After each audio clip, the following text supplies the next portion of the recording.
and it just opened up our minds. So that time I got to university, you were like a step ahead of other people. So that was like a big turning point. Yeah, you know, it's your boy. Yeah. Alright, listen. I started out on the pavement. Bet you thought I wouldn't make it. Wondering why you ain't did it?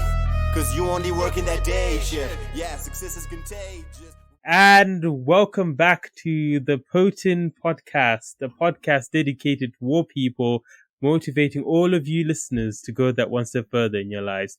I'm your host, Takura, and today I am joined by a fabulous guest.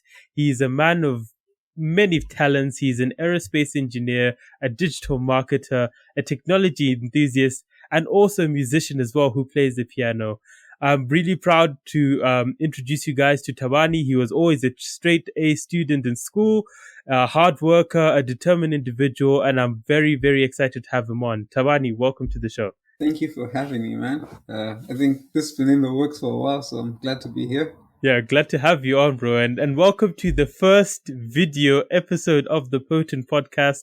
I've been promising this for a long time for the listeners, and now it's finally here. And if you're listening to this podcast on Spotify, Spotify, Amazon Music, Apple Podcasts, Google Podcasts, or which any other platform, the video version of this podcast is now also available on YouTube. So go check it out there. So once again, thank you for joining me on the show, and we'll jump straight into it, bro. And uh, I'm pretty sure I'm curious to know, and I'm pretty sure the listeners are as well. But can you tell the listeners a little bit about yourself? You know, where you're from, what you're currently doing, and what you get up to in your free time. Okay, so I'm Thabani, as people have figured by now, and I was born in Zimbabwe, Mutare, Zimbabwe, and I lived in Zimbabwe for the first 19 years of my life. Did my schooling there, that's primary and high school. And I came to the UK for tertiary education, and I finished about 2 years ago.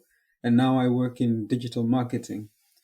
And in terms of what I like getting up to in free time, that's that's a whole lot of things. I guess it depends on the time. Like my free time before COVID and my free time during COVID is a bit different. But I like making music or learning music. So playing different instruments is a fun thing.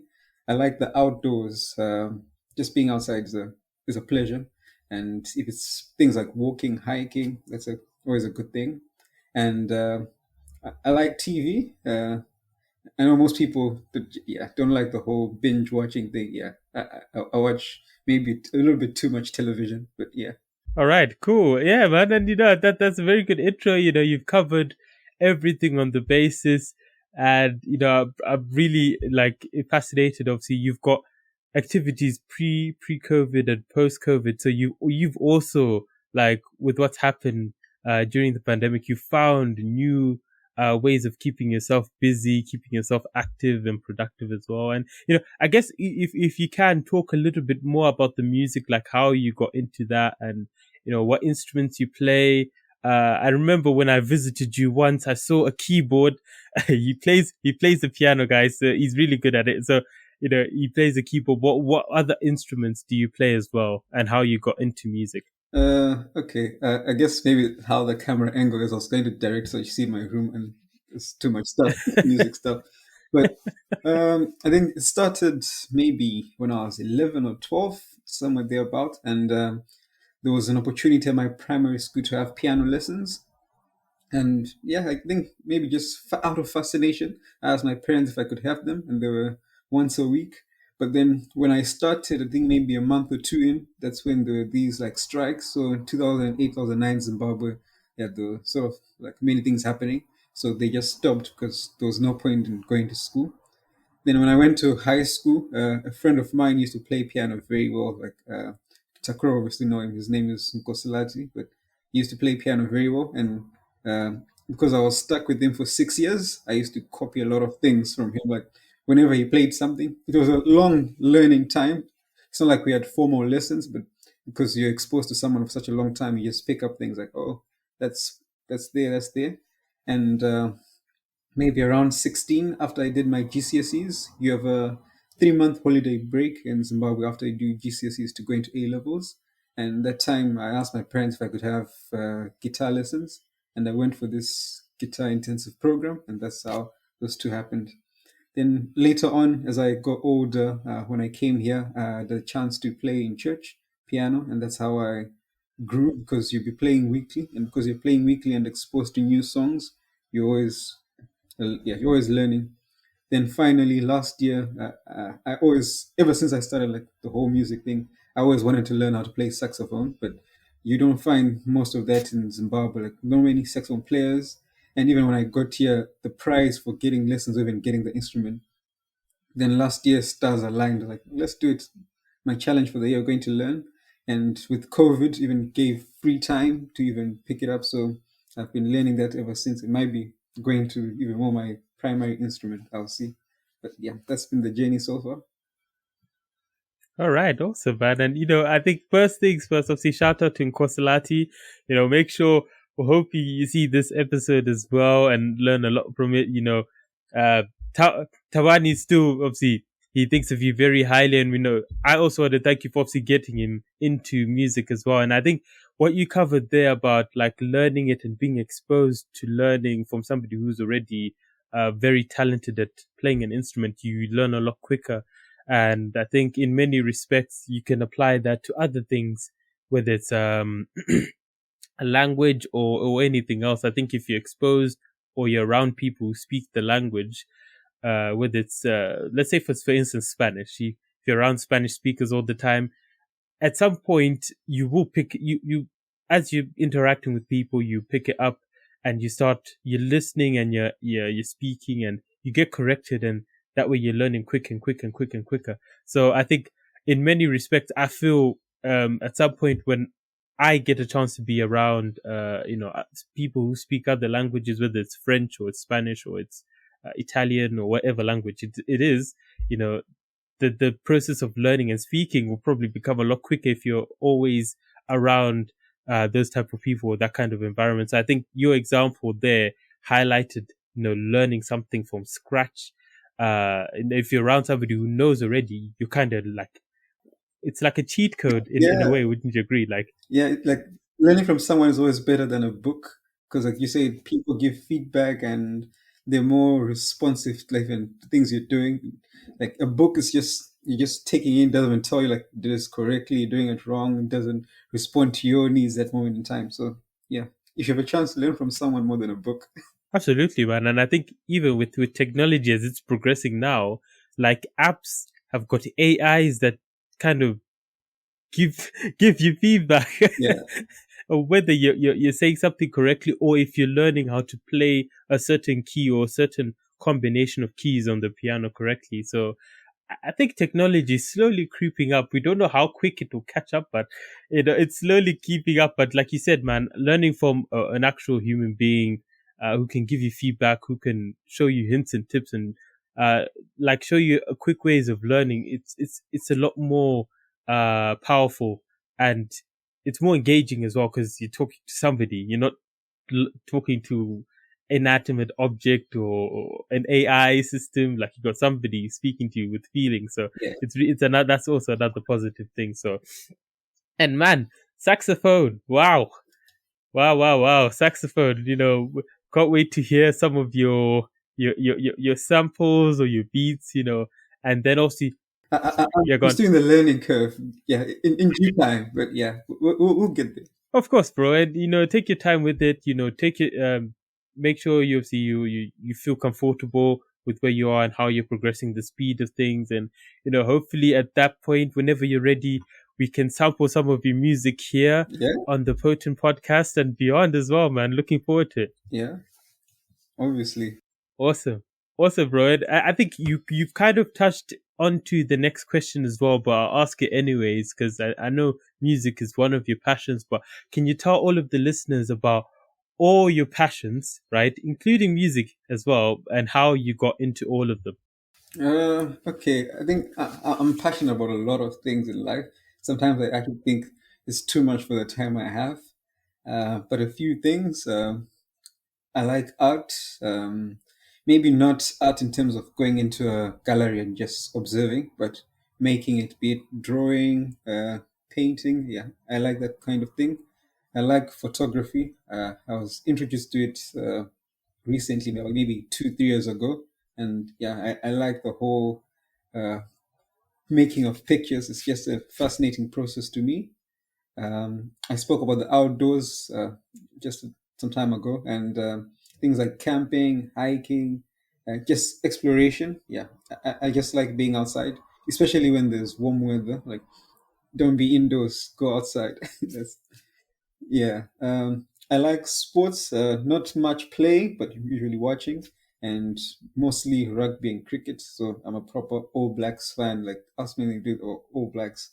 Yeah, I'll just that's, that's life, man.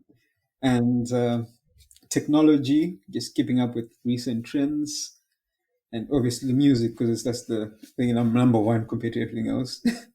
So yeah, that's yeah. I like too many things, but that's a brief summary. All right, all right. So I like how you obviously you've encapsulated everything, and it's all right, man. I think it's one thing that I think all of the listeners and yourself, be very very proud of all your interests and your passions. Whatever they may be. Those are your unique, motivators, and things that you love doing as well. So it keeps you it keeps you active, it keeps you learning, and it keeps you sane, because I think Exactly. a lot of the time last year when the lockdown was enforced and people were forced to stay inside, people had to adjust. And I know you're a passionate person about being outdoors. You also had to learn how to adjust. So in many respects, because you've got so many things that you love to do, you're able to adapt yourself accordingly. Like, if you couldn't go out for nature walks, you could say, okay, I'm going to take time to learn either the saxophone or learn a new song on the piano to play, or, or even watch some All Blacks. I don't know who they were playing, if they were playing last year. I think this is when they kind of separated Exactly. the leagues. Yeah. Just So played it was internally. just like, it is all the Australian teams playing in Australia only, and New Zealand teams playing in New Zealand only, and it was interesting, man. I think now it's got what, it's got Tasmanian, so Tasmania. Argentina, Tasmania. Yeah. Correction. Thank you. So the Argentina, Australia, and New Zealand all playing against each other. The only one missing is obviously South Africa, but we won't get into that. But yeah, and Yeah. also, man, like, I think your passion for art, drawing, painting, all those things, even photography, man. Like, you could essentially start your own designs, media, I think templates for people to use online. If you think about it, Canva, all those other places. So you got that creative sense already. You got that creative base, so you can just expand and multiply. And you're like gardening, flowers, and you've got plenty. You've got all different types of flowers, man. You're growing all sorts, man. I really like that. It's really exciting. Um, on the technology piece, bro, like, I think last year, Zencaster, Yeah. and when I started using Zencaster, it was only like audio Oh, recording. And now, I think only recently, it became video recording as well. wow. Like, and obviously, shout out to Zencaster. This podcast was born on Zencaster as well. Without them, a lot of the people, even me recording with you right now, I'm in Zimbabwe, you're in Yorkshire, Yeah. United Kingdom. So, they've enabled us to connect and stay in touch. And, thank you, Shout out. Zencaster. Hope shout out, yeah. Yeah. Really love that, man. And so, we'll move on to the next question. And I'm pretty sure this question, you love it as well. And it'll get you thinking about some of the passions you have. But can you tell our listeners, who's inspired you and made a positive impact on you? And obviously, it's not limited to one person. It can be many people, because I'm pretty sure you've got an inspiration for music, inspiration for photography, and all that stuff. Okay. Inspirations. I think like uh, in my livelihood, like so many people inspire me. Even like my friends now, I always try and get like even people who are just around me, like, oh, maybe it's a selfish way of looking at life. I'm not sure, but from this person, what positive thing can I copy from them? Like I'm always looking at that. So there are always small nuggets I get from people. But in terms of people who have, I guess, multiple of those smaller inspirations, obviously parents, especially when I got older, uh, knowing like, oh, okay, this is how much like was coming in. They managed to make things work, and I never had a day when I was like, okay, today there's no food. So I'm very like appreciative of that. And I think some of the big turning points in my life. One was like high school when I was doing A levels. Or Takura who know this man, but my computer science teacher, Les Mangondo, he opened up our minds into a different way of thinking. So, like growing up in Zimbabwe, there's certain things maybe because we don't have examples for, or yeah, we just never taught that they're possible, and you just live your life not knowing it can be done. So even career prospects, like what do you want to be when you grow up? It's you're always limited. Okay, doctor or lawyer, because of the things that you see around you. But it was always inspiring. Like think big. You can actually do anything. Like, what is it you want to do? And he taught us things which were not even A levels syllabus. Some of the things were university stuff, and it just opened up our minds. So that time I got to university, you were like a step ahead of other people. So that was like a big turning point. And another inspiration, he might not be as a popular person as I guess to the general public, but there's this guy called Wynton Marsalis. He's an American trumpeter, but he's also like a cultural activist. But he talks a lot about race and government, and just because he was given a platform, because his music was that good, now has a platform. But instead of just saying, okay, my platform is making music to make people enjoy it, it's like, okay, I can talk about issues which are affecting people's lives. Race, how can we solve that? Things going bad in government, how can we solve that? So I was inspired by how he used his talent to help people in other areas, making sure like you make the most of a platform. Absolutely, bro. And wow. Yeah. Shout out to everyone on that list. I'll go through them one by one. But obviously, the friends that you pick up things from, I think we as we grow and as we meet new people, we learn new things. There's certain things that we pick up from others that helps us, become better. And I think obviously human beings are dynamic. We're never going to be in one place. We're constantly evolving, constantly learning. So obviously, it's just shout out to your friends and obviously your parents and their family for giving you that inspiration.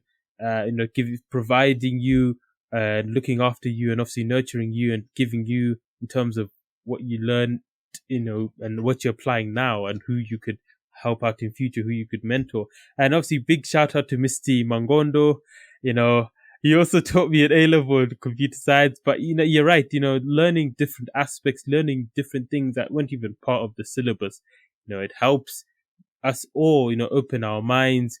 You learn about things that weren't even possible. And I think you highlighted a very, very key point that, growing up in Zimbabwe, you think that you're limited in terms of what you can do, but in truth, you're not. Exactly. It's just the knowledge. You just don't know. Nobody's like told you, or you haven't seeked out that knowledge. So the fact that he's given you that additional, aspect to always be hungry to learn something new and also discover and ask questions. Because I think even now, whether it's on the podcast, whether it's, making content, or it's working, or, finding out more about the engineering industry or whatever industry, right? If you're not asking questions, you're not learning. And I think I saw this other quote on LinkedIn the other day, which is quite interesting, that, you should always ask questions because closed mouths don't get fed. Oh, So okay. it's an interesting quote, man. So I think in that, like, everyone should be obviously always open to learning, right? And always open to asking questions. And, in some cases, so the person you ask for help may not know or may not want to help you, but at least now you know that, okay, this person can't help me, and you continue to find somebody who can. So I think I learned this in door-to-door sales. Like, don't focus on the no's. The no's, with every no you go through, you're that much closer to getting a yes. And I think that applies to pretty much a lot of things. Yeah. Jobs, when you're looking for a job, like when you try to get people onto podcasts or whatever, man, like you get yes and you get no's, and it comes with the territory. So yeah, you're very, very right. And Wynton Marsalis, I haven't heard of him. Yeah. Now I know about him. So, As I say, he's not that popular, but yeah, you can look him up. Great person. but it also like if you think about it, like a lot of the people who are producing content that is valuable for people, in terms of popularity, it's one of those, but it's a tricky situation. Yeah. I think there was a music video or two music videos. I think Lil Baby and trying to think of the other person. Oh yes, to Takashi 69. So they both released a music video at the same time. I think this is post when people were protesting, obviously, for equality and ethnic minority empowerment and how everyone should have a say, right?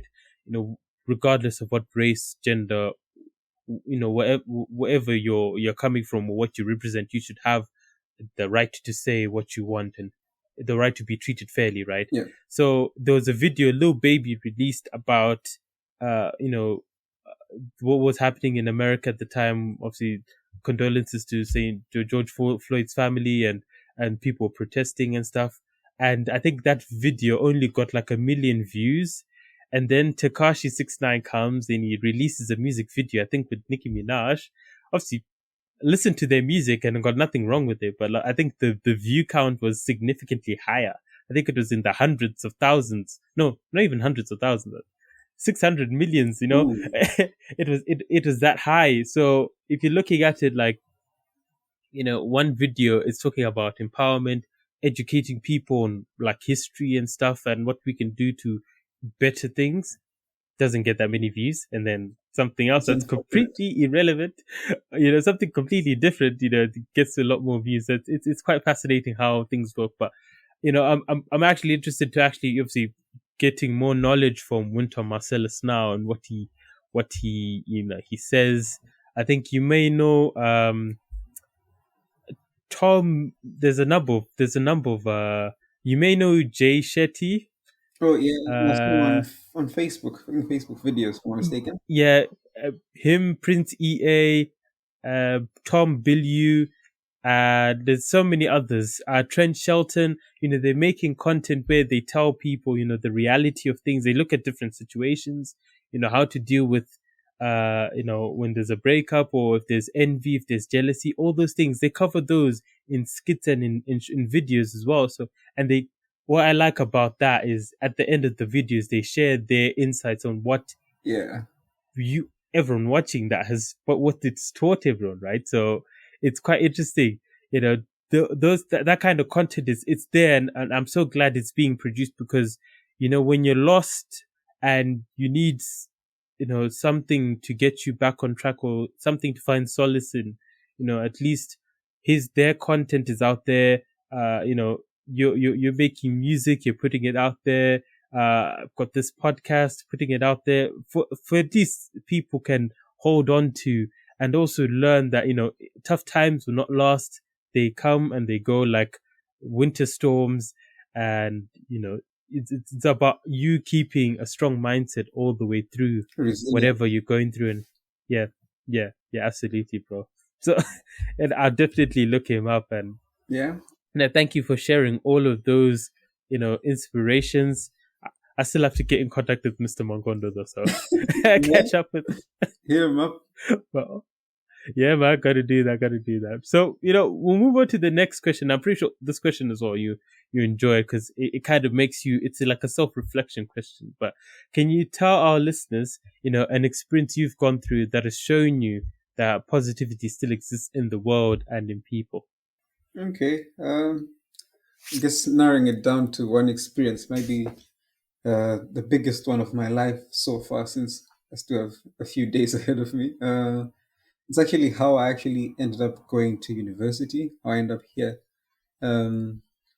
So I was sponsored by someone out of their goodwill, not because like, oh, you got grades or you did this, as in someone out of their own kindness, who paid for me to go to university, and that was my dad's boss, and uh, apparently he was invited to go to lunch uh, on this day. And it's not like something that they usually do. It's like, oh, let's go to lunch. Like, oh, for what reason? And they just went and they had a conversation. And in the conversation, they're speaking about children.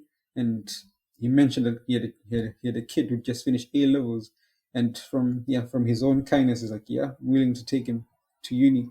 So from that experience, like, yeah, like, if you now, like, from a financial side, like, that's like someone, what's that, 19,000 times 3, that's 58,000, like, just 57,000, just here you go, 57,000 pounds from no reason.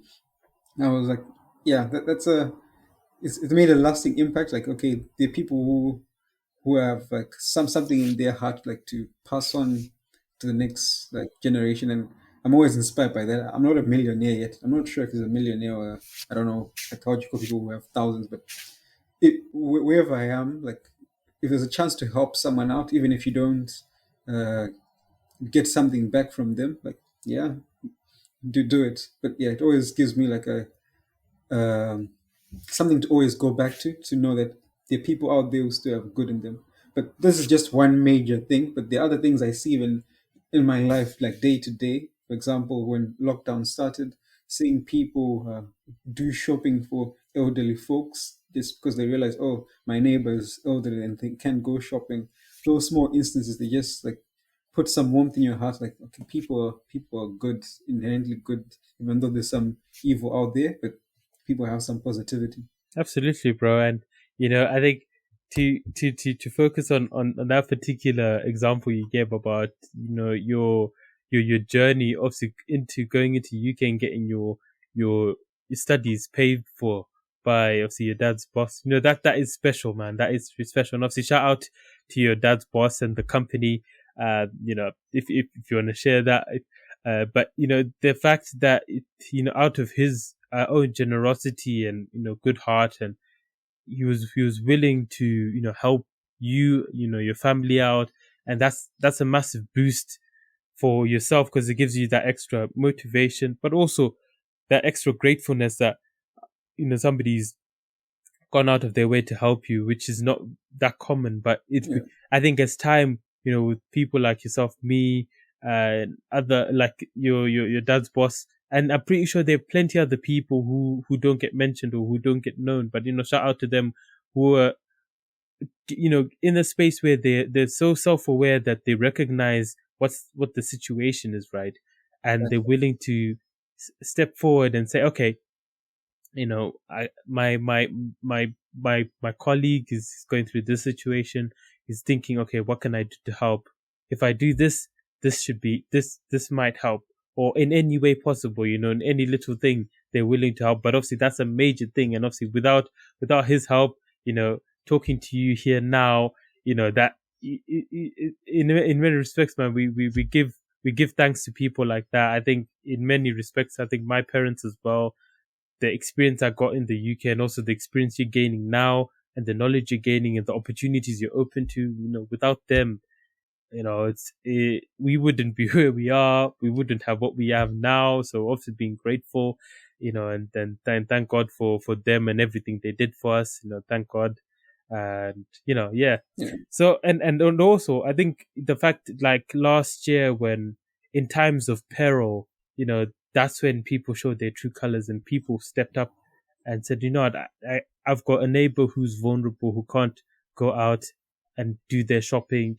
Let me go out and do their shopping as well. So, that really shows that, there are people who recognize that others don't have it the same way they do, and want to help out as well.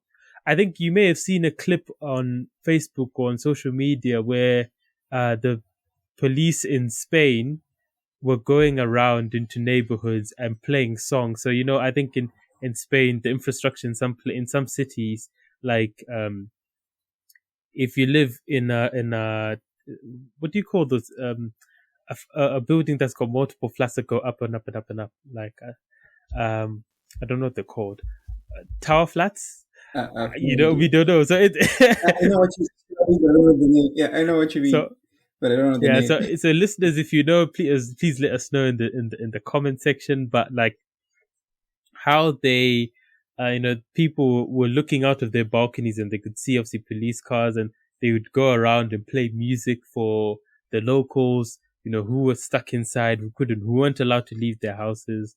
So, that was, it was good to see, because it showed you that, Yeah. they were aware of the situation. They could see that other people were struggling, and, they decided to do something to uplift people's spirits. So that's a massive thing as well. Yeah. So I'm not sure if you know, like, the Johari window. I'm not sure. What's that? So the Johari window is basically, it's got four elements to it. So there's things you know about yourself. There's things others know about yourself. There's things that, so there's things that you know that others know. There's things that you know and others don't know. There's things that others know about you that you don't know. And then there's things that about you that you don't know, and things about you that other people don't know. So it's split into four segments. So obviously Okay. what you know about yourself and what others know about you, obviously that's in the open. What you know about yourself that others don't know, that's more or less private stuff. What others know about you that you don't know, it's basically they see things that you do that you are not conscious to. So you do it, but you're not like fixated on what you're doing at the moment. It's like they know that, Thabani, he does this, or Takura does that, and they're not aware of it, right? But they'll say, "Oh, Thabani, did you know that you do this?" Or whenever you do this, you're like, if you've ever had those kind of experiences where Yeah. somebody comes up to you and says, "Oh, did you know? I recognize that you do this a lot. Do you know that you do this?" And you're like, "What do you mean?" And they point it out, and now you know something about yourself that you didn't know. So, and then obviously, I think the last one is quite a gray area, because you don't know about it and others don't know. But I think that's when, in situations where your resilience is tested, and difficult situations, that's when you learn more things about yourself that you didn't know about yourself before. So that's the Johari window for you in a nutshell. Oh, I learned something new. Yeah. Didn't know that. Every single day, bro. Every single day we learn something new. So it's a blessing in itself. So thank God for that. Yeah. So, we'll move on to the next question, bro. And I'm pretty sure the listeners will be interested to see your approach over the next coming questions, but like how you overcome challenges when you're faced by them. Okay. Well, yeah, that's a question with a lot of examples, man. But I guess the first thing I say is faith. So yeah, I'm a Christian, and faith in God helps a lot of things, even mental well-being, like just being peaceful state of mind. So that would be like my number one thing. Second thing is realizing that everyone in life, we all go through hard times. So sometimes certain things happen to us, and we think we are special in that moment, like, oh, I'm the only person who's going through a tough time. But just recognizing the whole world, but just we have different struggles, but the whole world. So it's not saying get comfortable that we're all suffering, but just know that even whatever you're going through, someone else has gone through it. You're not alone in any situation. Everyone has had some form of suffering. That'll be like the second step, to just realize that we all go through tough times. It's part of life. Then the last thing, I guess, it has to be situation specific, but I don't like worrying a lot. Like a friend of mine once told me, like, you waste time worrying. So I usually try and find solutions, like quick out of whatever is happening. Sometimes it's to my own detriment, because it shows lack of patience. But whatever the problem is, instead of like worrying about the problem, then is find a solution. Then you can cry about it later. That's usually like my approach. It's one of those things, like, let's say I was a kid, you fall down and you scrape your knee. Like before you cry and go cry to mom, whatever happened, is like find a bandage, or so that you continue playing. Let's say you're playing football, you continue playing, you finish off with the game. Then later on, you can go, oh, okay, my knee actually hurts. Let's do let's do something. Like, find a solution there and then. And those are like three universal methods to any situation. But everything else that comes afterwards it has to be like situation specific. Yeah, understandable, bro. And you covered three very good ways, three very good elements that help you overcome challenges.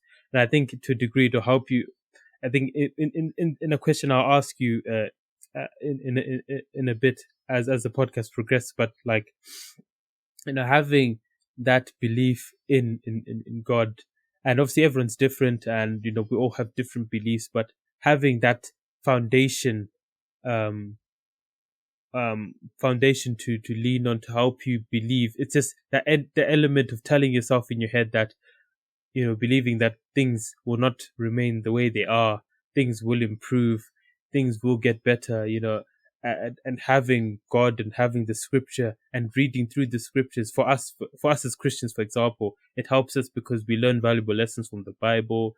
We hear stories of how various people in the Bible overcome challenges that they faced. I think Noah, Jesus himself, Matthew, Mark, all the apostles, all of that, they all went through their different challenges and they overcame them, and we kind of get a more descriptive outcome on how they overcame it and how that helped them. But I think it covers, in the next point you covered, that recognizing that you may be suffering now, you may be struggling. An international student, for instance, who's trying to get a job in the UK, that's a difficult situation for a lot of international students. And the fact that that you're not the first person to go through that, and you won't be the last person, but how you approach that challenge now, it's really, really important. You've got to tell yourself that you can do it, and you have to be optimistic about it, but also realistic as well. And you say, okay, my approach needs to be succinct, I need to be strategic here, and I need to focus on specific areas or specific companies and try to find jobs there, because you do your research, you do your due diligence, and then you take action as well. So that's another key point. And also, I think the worrying thing, bro, like, that's a very, very, very big point, because I think a lot of the time, a lot of people, including ourselves, like, we spend a lot more time thinking about something instead of doing it. So, Yeah, I was listening, then you cut off a bit, but yeah, I'm here now. Oh, my bad. It's my bit. So, I don't know. All right. So I think where was I? Talking about worrying. Oh, yes. Talking about worrying. So when we think about something too much before taking action, it plagues on our mind, and our mind can be our friend and our enemy at the same time. So Exactly. the procrastination comes into that, and you just think, and then you start thinking what others think about it, but you don't really want to dwell on that too much. So I'd advise everyone in the list as well, because you've covered it. You shouldn't spend a lot of time worrying, because a lot of time passes by if you just worry about something, and you need to just take action. So if you guys have anything in mind, or if you're going through something, whether it's a challenge in searching for a job, or a challenge with your family, or whatever it is, don't dwell on it too much. Don't think about it. Take active steps to relieve yourself from that situation, because the more you think about it, the deeper you're digging yourself a hole, and getting out of that hole without a ladder, it's going to be difficult. So that's the on that thing. And I think and you said the last bit also is focus on solutions. You're not stuck with the problem that you've had. You've recognized it and you've accepted that this has gone and happened. So you're now thinking, okay, what can I do to overcome it? So that's really, really important. And I think that leans into the next question as well. And I'm pretty sure the listeners want to hear your perspective as well. But what do you think is the most valuable thing about failure and going through a failure? I guess this question is like, the answer is a cliche, but that's just the answer. It's failure itself. That's the most valuable thing about failure. Personally, I don't like failure. I'm not sure many people actually do like failure, but the experience, firstly, it humbles you. That's like the most important thing about failure. People actually forget this point. It's really when things have been going well in a certain area of life. It helps you know that you're still human. Keeps you on the ground, just so you know. Okay, it really happens if you think about it, like in terms of like sports teams. A sports team can be invincible for a while, and they will be given like a very high status. Then one day, a small team just upsets them, and to the minds of the fans, or even the sports teams, or even the coaches, it humbles them. Okay, we instead of just thinking we're the best, like failure gives them that lesson of okay, we need to be humble and approach each situation with respect. So that's like the most important lesson.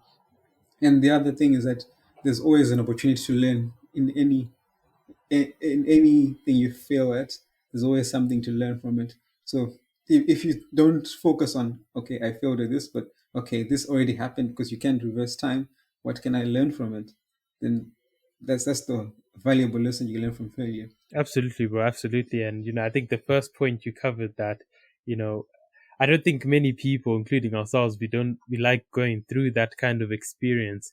And, we use it as an opportunity, like you said, to learn and understand the situation and understand what actually went wrong. So it's an opportunity to learn and how we can find other ways of completing that activity that we wanted to do or that thing we wanted to do.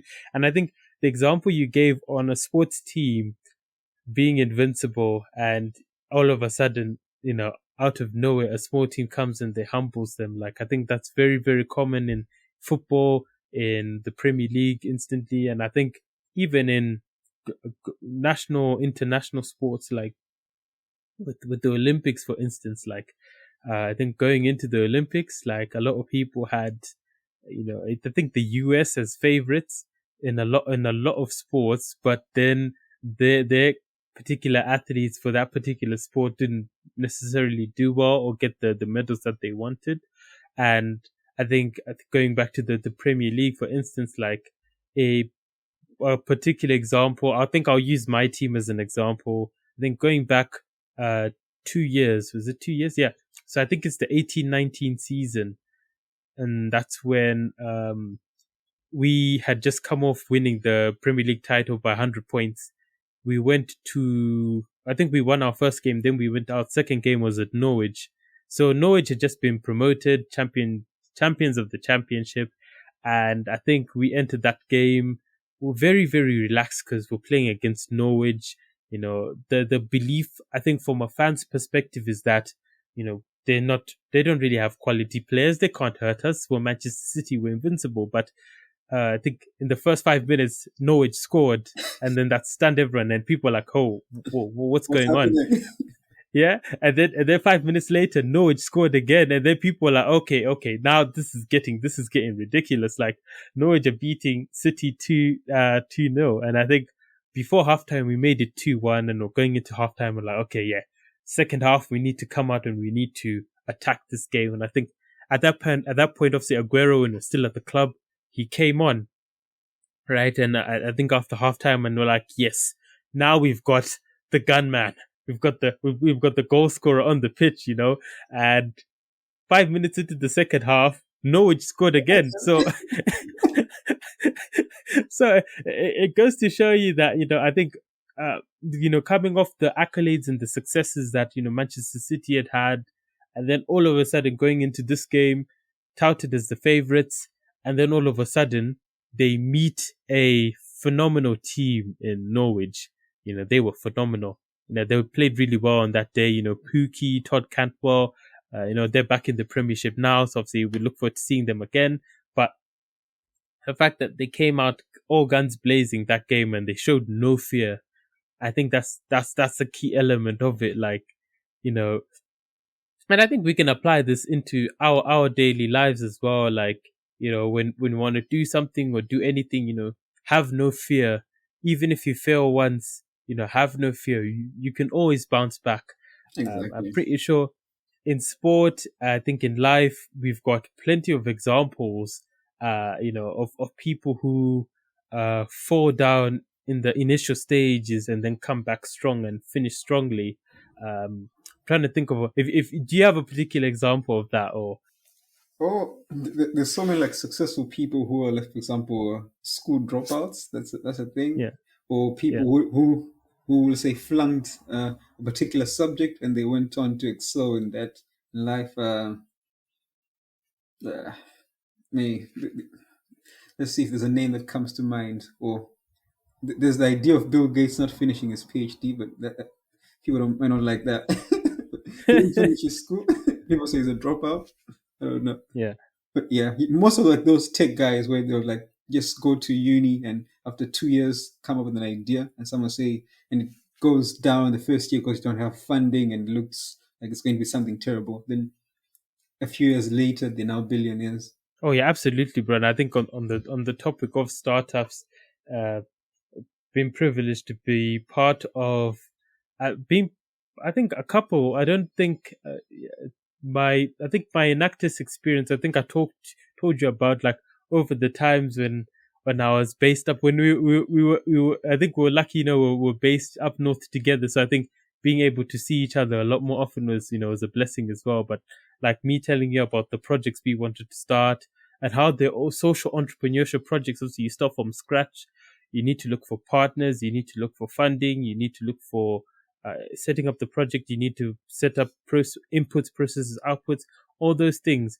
I think even with my brand and also the podcast as well, you start initially with nothing and you build up and you're learning things as you go. And it's that, experience and, you experience failures. I think initially me not being able to build a website, but me learning how to build a website, I struggled, but then I learned and I got really, really better. Even podcasting, it started out slow, sluggish, slowed down significantly a little bit, but then obviously picked back up. Yeah. And I think even with the brand, to be honest, I have to give the brand a lot more attention. So you guys, I don't know if you can see that I've got my P.O.T.N hoodie on. There's a lot more fabulous products on the P.O.T.N official website. If you go to the shop, make sure you go have a check. And, there's some really good merch out there. So, I'm really excited about promoting more of it as time progresses. But I have another sport example, I think, of a team that was failing but then bounced back to win. And I think it was in 2016. Leeds? The what? I thought you were going to say Leeds. Oh no, I think I think Leeds is a good example because Leeds, when Marcel Bielsa came, they had that really good season and they almost made it to the Premier League, but they failed to do that. And then they bounced back next year and then they won the championship and got promoted. So that's an example. But I was looking at the Cavaliers and the Golden State Warriors in 2016 when the Cavaliers were down 3-0, LeBron was down 3-0, and he came back from 3-0 to win the NBA championship in the finals. Okay, I don't like that example because I'm a Golden State Warriors fan. Oh, my bad. It hurts me. I'm with Steph Curry and Klay Thompson all the way, but yeah, it's a good example of coming back. Yeah, and I think as well, like in that circumstance, I think Golden State they were in that situation for the first time in their lives, right? Not in the first time in their lives, but that particular group of players had never been in that kind of situation, so it was a learning experience for them. And I think the next season they came back and they won, and they won convincingly. They were top of the West by a large margin. During the playoffs, they beat every team I think they swept almost every single team. And in the finals, I think they swept the Cavaliers again. So you learn from failure. And those are, all those examples, man. You learn from failure. You go back, you do your homework, you hit the drawing board, you see what went wrong, what can you do better, and you come back stronger. So, that is a really good thing. And, we'll move on to the next question, and this question as well, obviously it gives you a chance to think about things going forward. But what would you say excites you about the future going forward? The one most obvious thing is life after COVID. Like just going back to either some form of normalcy or even the new world. Just saying, what will life be like after going through the whole pandemic? So yeah, I'm very much curious and fascinated to see what's going to happen. And another thing is just advancements in technology. Like there's stuff I've been hearing about ever since maybe 2013, 14, but it was just like ideas. And now seeing these things getting closer and closer. For example, in the world of space exploration, was it 2 weeks ago? Uh, businesses, rockets, saying, "Oh, okay, they're also now in the race." Seeing advancements, Elon Musk stuff, and yeah, it's always interesting to see like, okay, we're progressing as humankind. Some unfortunately sometimes it's for the wrong reasons, but it's always interesting seeing technology being used efficiently. Um, those are like two main things: tech and life after COVID. Oh, absolutely, bro. And I think initially, I think it, as well. It's going through those experiences, both of them. Gives us insight into how people respond to different situations. Like you got people who are, that accept. Oh, there's three types of people. I think there's people who are excited for the change as it happens. There are those who are like, okay, the change is happening, so what should we do now? They're the ones asking the questions. And then obviously you've got people who are like, oh no, this can't be happening. Please go back to normal. Please, right? But in that essence, you've got people in that, well, because obviously I think we were all new to it, right? And the fact that we got a chance to see how the world responded, how we responded as individuals, and how organizations responded. And I think this is where, in those uncertain times, like innovation, creativity, bravery as well, they were the key things that were flying around and being oozed out into the world, where you saw people being creative. Churches and church services were now on Zoom. A lot Yeah, of things were on Zoom, online learning at universities. Students are now learning online, staying in touch with university lecturers and doing assignments and all that stuff remotely. They had to adapt and find new ways of working. I think things like sports, they had to be, closed door sports, closed door stadiums, like no more fans for a bit. yeah. So, everything adapted, everything, reorganized themselves, rejigged and said, okay, this is the new normal now. And we have to find ways of making it work. Right. So it's one of those things, like there's so much going on in the world. And We'll see how it goes after the whole pandemic, man. yeah, hopefully things do go well. I think it's even if things don't go well, it's important how we respond and how we adapt to that particular drawback. That's going to be key for human life and humankind, and for all of us going forward. And also the advancements of tech, man, like Russell Branson going to space, Elon Musk going to space, Jeff Bezos going to space. We need to start our own space company at this rate. Yeah, we might as well, man. And we go to space, we record it, we take pictures, and we say intergalactic. I don't know how they phrased it, but like travel for people who want to go to space. So that would be very, very interesting. And if you've ever wanted to go to space, I think the fact that they're creating that now, and I think in Richard Branson. I think I said Russell Branson by mistake. It's Richard Branson. Apologies, everyone. But he said that when he managed to go into space with the people he was with in the spacecraft, what he and the people around him were able to achieve, and because they never stopped believing, right? They never stopped believing. They kept working and they kept plugging away and they kept until they found a sustainable and safe way to get up to space and come back down. Like they were able to do it. So for me, man, I think for all of us, it goes to show you that if you have an idea in your head, if it's gonna make a difference. I think Stan Lee, R.I.P. Stan Lee, but like he talked about, like if you have an idea and if it's gonna bring good and you feel it's gonna do good for yourself and for others, do it. Start it. It's gonna start out slow. Not a lot of people are gonna believe it, but the more consistent you are, the more committed you are, the message you're portraying to everyone is, look, I'm serious about this. So whether you believe it or not, I'm going forward, and then obviously you gradually attract more people, and then it starts growing into a movement, and then all of a sudden, boom, it's Also, there. yeah. So fantastic. Those are two great examples, man. Thank you for sharing them. Um, so we'll move on to the next question, and obviously this one it's more focused on obviously how you get down to business, man.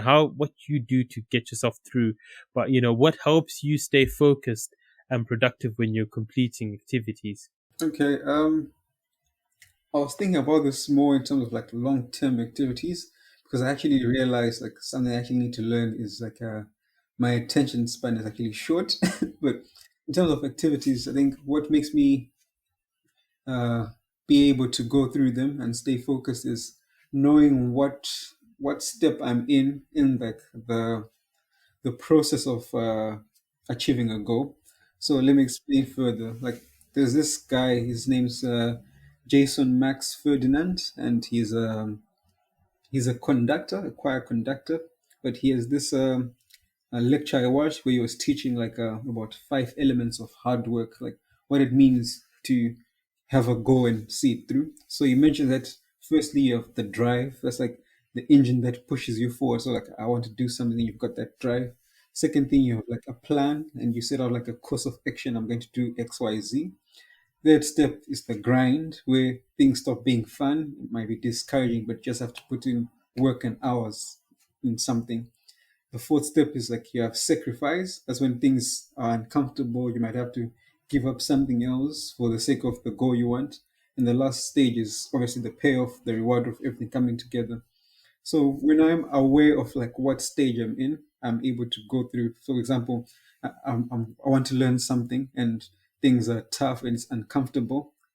When I now know, okay, I'm in the grind process, what it just means, even though it's uncomfortable, I just have to put in the hours. Like everyone has to pay their dues.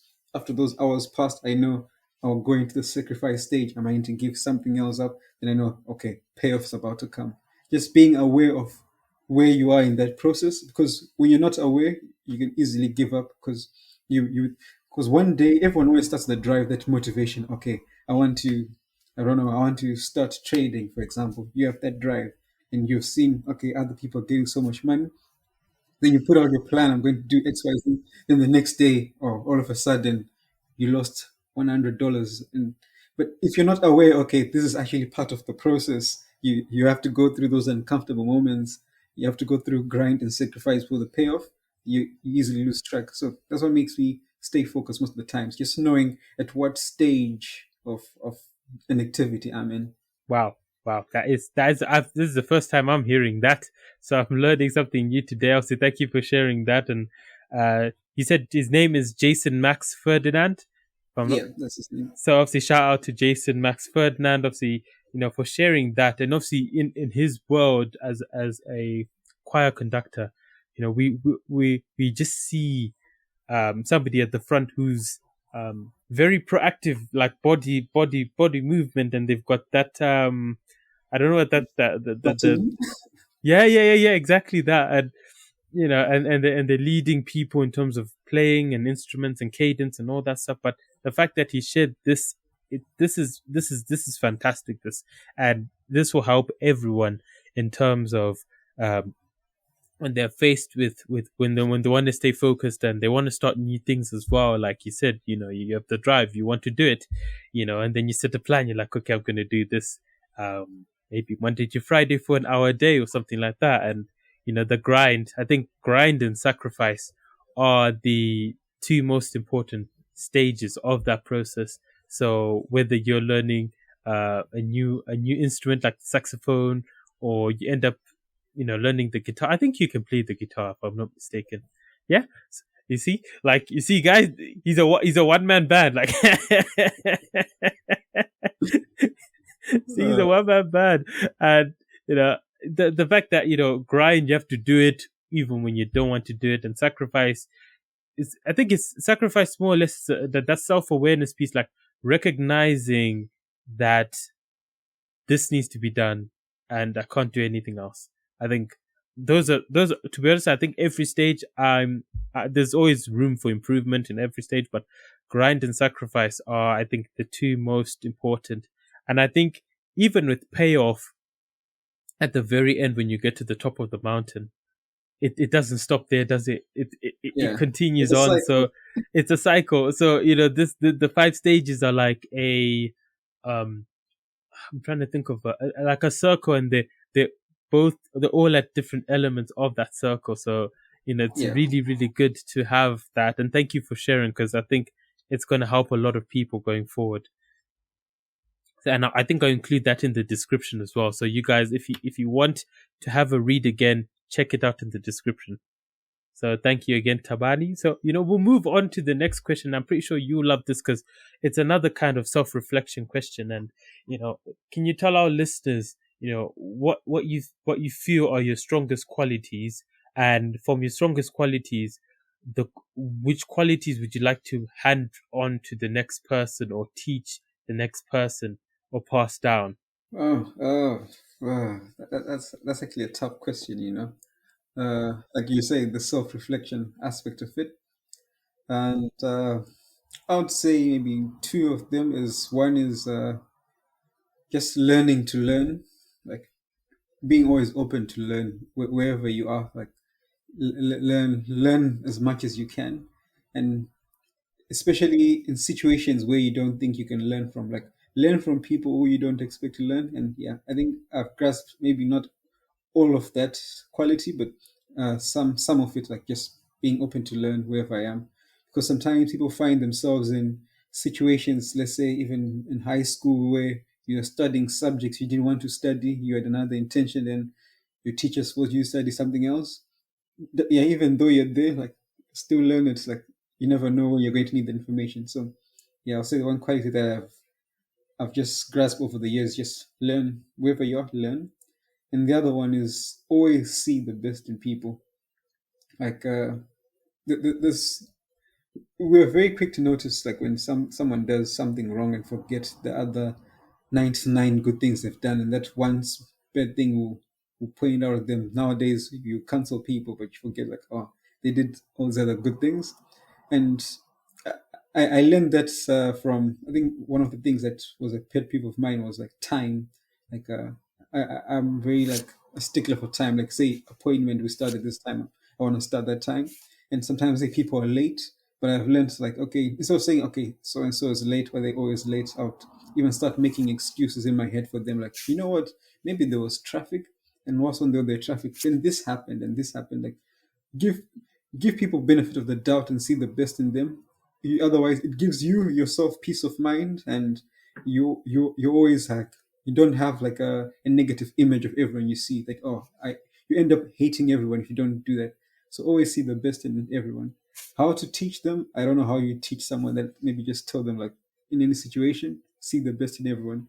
But uh, if I'm ever with someone, I always try and encourage them, like whatever you can do, learn. And if I have the opportunity to know something that they don't know, I'm always willing to let them know, like, you can learn this, and here's a free, quick, easy lesson. Absolutely. Yes. Yes. And thank you for sharing that, bro. And I think that those are two very, very good ones, because I think in any situation, it's that willingness to, listen and to learn new things, even, if it's from somebody, I think if we get, when emotions get involved, like you kind of close off certain things. But if you, look past it and be objective and think the long game, like, if the person who's teaching you is giving you valuable information, it's worthwhile listening, because you never know where that information can take you. And I think in many other things that you covered in this podcast as well, like,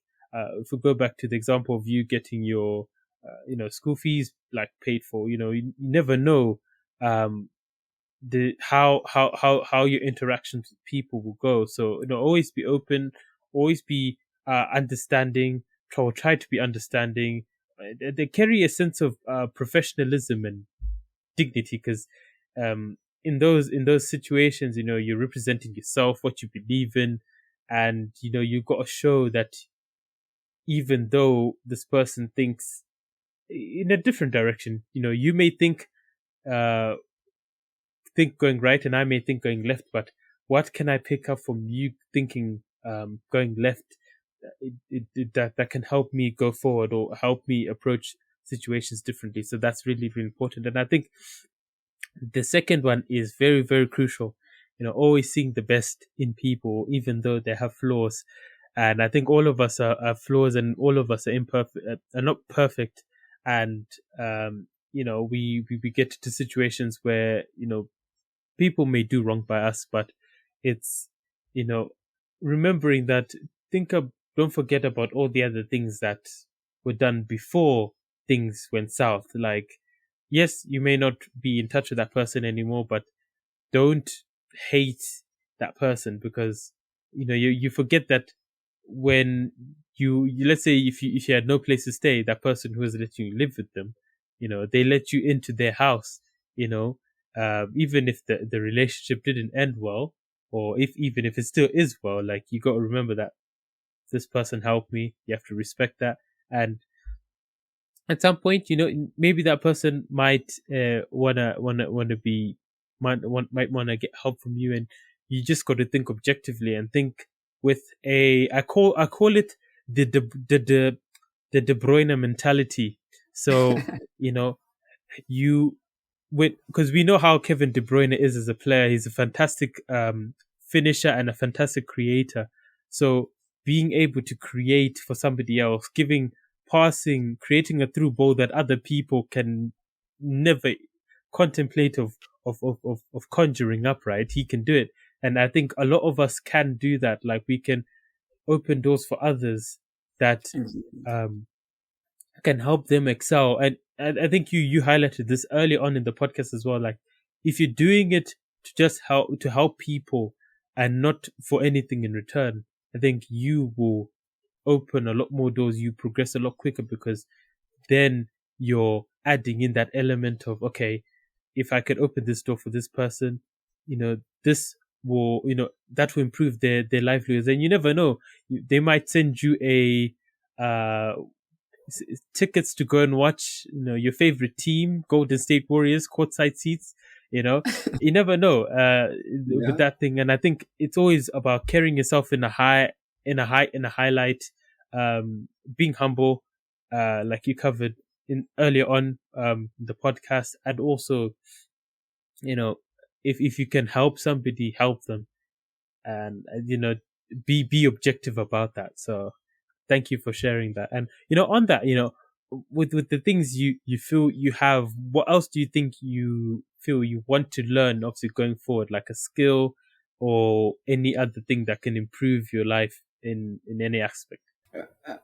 I have a very long bucket list of things I need to learn, man.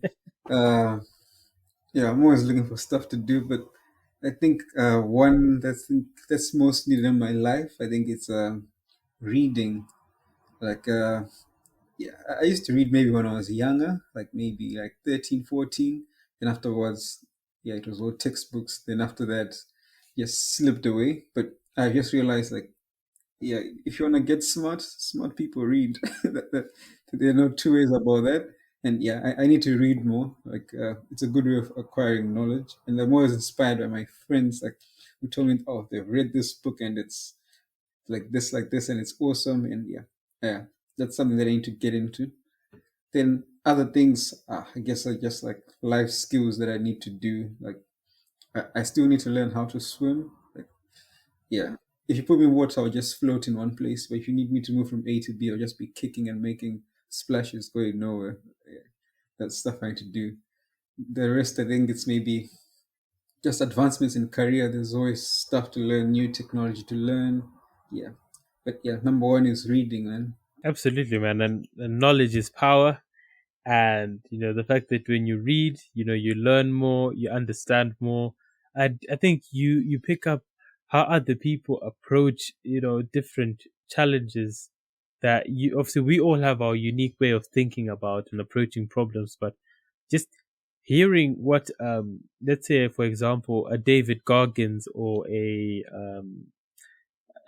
whether it's an Elliot House or it's a Brandon Picard, how they approach like different challenges. And you just think, okay, I never thought of doing it that way. I'll give it a try. you're opening yourself up, you're giving yourself more knowledge, you can do more things. I think it's very, very critical as well. Reading and acquiring knowledge will also help you in terms of if you decide to whether pick up new languages or anything like that. I think the core elements you highlighted it obviously from just it's Jason Max Ferdinand's 5 elements of getting, or 5 stages of getting through staying productive. Having that drive. I keep forgetting now. I've already forgotten, but like obviously drive, plan, grinding, sacrifice, payoff, like all those things. You won't be able to. I think even before today, the fact that I've learned about it, it's a thing that obviously now I can use it to take on board, and I can apply it to almost anything, right? And I think obviously thank you for sharing that, and you've shared a lot of valuable things with the listeners today. And I think in closing, what inspiring words would you like to tell all of the listeners who've listened to your episode today and who are looking to improve themselves? Okay. I'll say first thing, I think I said this before, but I'll just reiterate it. Whenever you have an opportunity to learn something, do it. And I've met like a lot of people who tell me something like, you know what? Oh, I've always wanted to try this, or I've always wanted to learn how to speak, let's say, Spanish, but it ends up being like a wish I've always wanted to. Like, start taking the steps to learning that thing. If there's something you want to do, go for it, learn it. I think that's a very valuable life skill, because as you get older, time, like, you don't have time to do stuff for your own self. So whenever there's a chance to learn something, do it. And I guess the other thing is, whenever there's a chance to travel or meet people from different places, take it on as well. Like, I think there's a saying, say something like, travel is the antidote to ignorance. Like, I haven't traveled much internationally, but even just the experience of coming to the UK and seeing different cultures, it opens up your mind in ways you won't even imagine. Just seeing how people from different places think. So whenever there's an opportunity to meet people from different cultures, even if it's different city, different ways of life, take it on, meet them. And whenever there's an opportunity to learn, do it. Absolutely. Wow. Thank you. Thank you for sharing all of that, bro. I think, you've given us, myself and the listeners, a lot of valuable things to, go back and, good to take away and obviously use that going forward. And I think, learning whenever possible, always be in a space to learn, and I think, I always used to think like that, and I do my best not to think how like, oh, I wish I could do this, but, start taking action. There's a retired Navy SEAL. Is he the military or Navy SEAL? But his name is Jocko Willink, right? He has a famous phrase that he uses, get after it. If you want to do something, you got to get after it and do it. Get up and go, try to think if there was anything like Mr. Odendo would say in that space, if you had to do something, you gotta do it. You gotta take the opportunity when it comes and do your very, very best. I think the other thing you mentioned about travel is the antidote for ignorance. I think that's very, very key, because I think we all have perceptions, and I think from the things we watch on TV and stuff, how people in different countries live, until you actually go there, you won't really know. Or if you interact with somebody who's from that country, you get a lot more insight into like what it's like to be there, the mindset of people from there. And I think we get misconstrued and we get misled by what we see in the media. But if you see somebody that, who's somebody in front of you, like stands in front of you and says, hi, my name is Carlos, I'm from Venezuela. He says, okay, you listen to what it was like for him growing up in Venezuela, what people are like with the food, culture, and all that stuff. I think, from both of our parts, being able to be from Zimbabwe and go to the United Kingdom and experience the United Kingdom, it's an eye-opener as well, because I think for us, we know what it's like with Zimbabwe, with everything. I don't want to jinx it, obviously, with power cuts and with the state of the country and how people live. Like, and people require different things to become happy. I think that's the one thing I've learned a lot. Like in the UK, people have different, they've got different life demands. Like they want to do different things, or they like to do different things. In Zimbabwe, like somebody who you meet down the road to make their life or make their day, man. If you get them a newspaper or get them like Exactly. something from the shops, and you gift them that, and you really see that everyone lives with a different to a different standard. But the fact that we're able to go through that, be from Zimbabwe, to have lived in Zimbabwe, experience the country and the culture, go to the UK, experience that.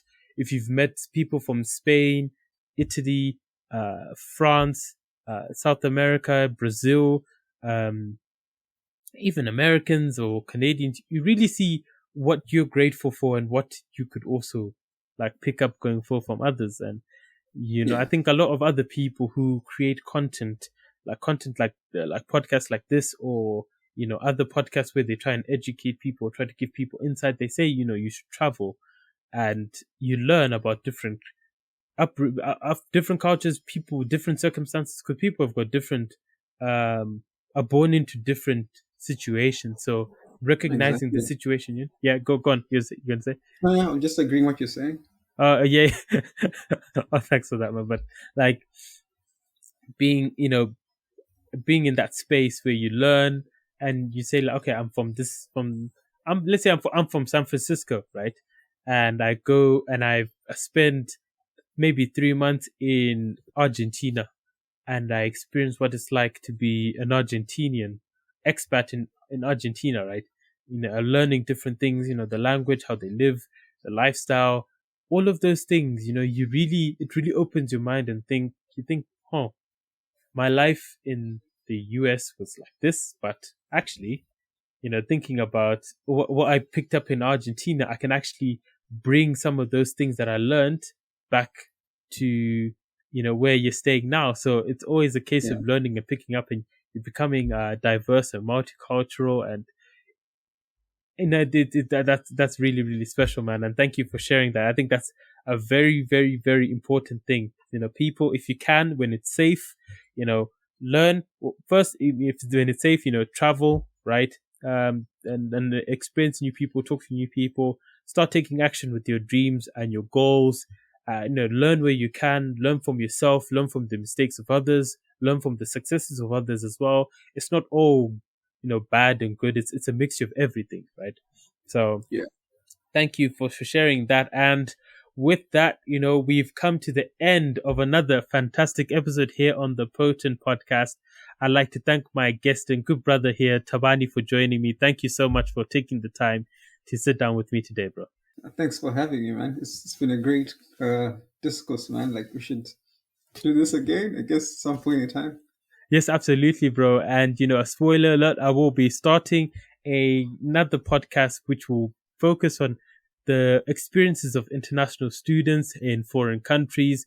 So, giving everyone, a bit of an insight and a voice for international students who don't really get that opportunity to voice their opinions and, express themselves, what it's like to live in a country that's different to theirs, or, and we'll expand more on that as things come. But I don't want to spoil it for everyone. But thanks again for featuring, bro, and look forward to doing this again.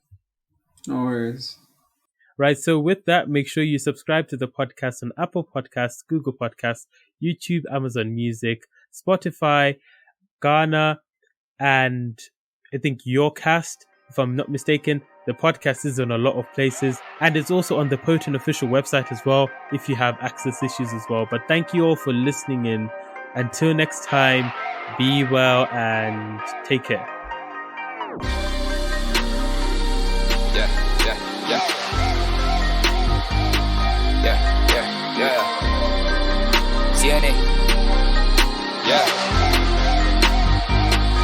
From the bottom of the ash I rose. This ain't about my pain though. I'm out of the bar, but I stay low, cause my bank account's still on zero. hate to admit it, but the fly force car never Velcro. I stay in touch like I'm vital. Still kicking it with people I know, cause this life's full of haters, fucking alligators. Watch how you niggas trying to rate us, I mean, only read a faker. That rails on the paper, what's a goal to a team that ain't seen a commentator? See me, CAD's greatness in the making. Rappers feel the heat that we just imitated, so I'm out gone. On a promising venture, it's an everyday struggle, no the desk. Try to go wild while I'm sending out this message. Music by Justin Vinyls.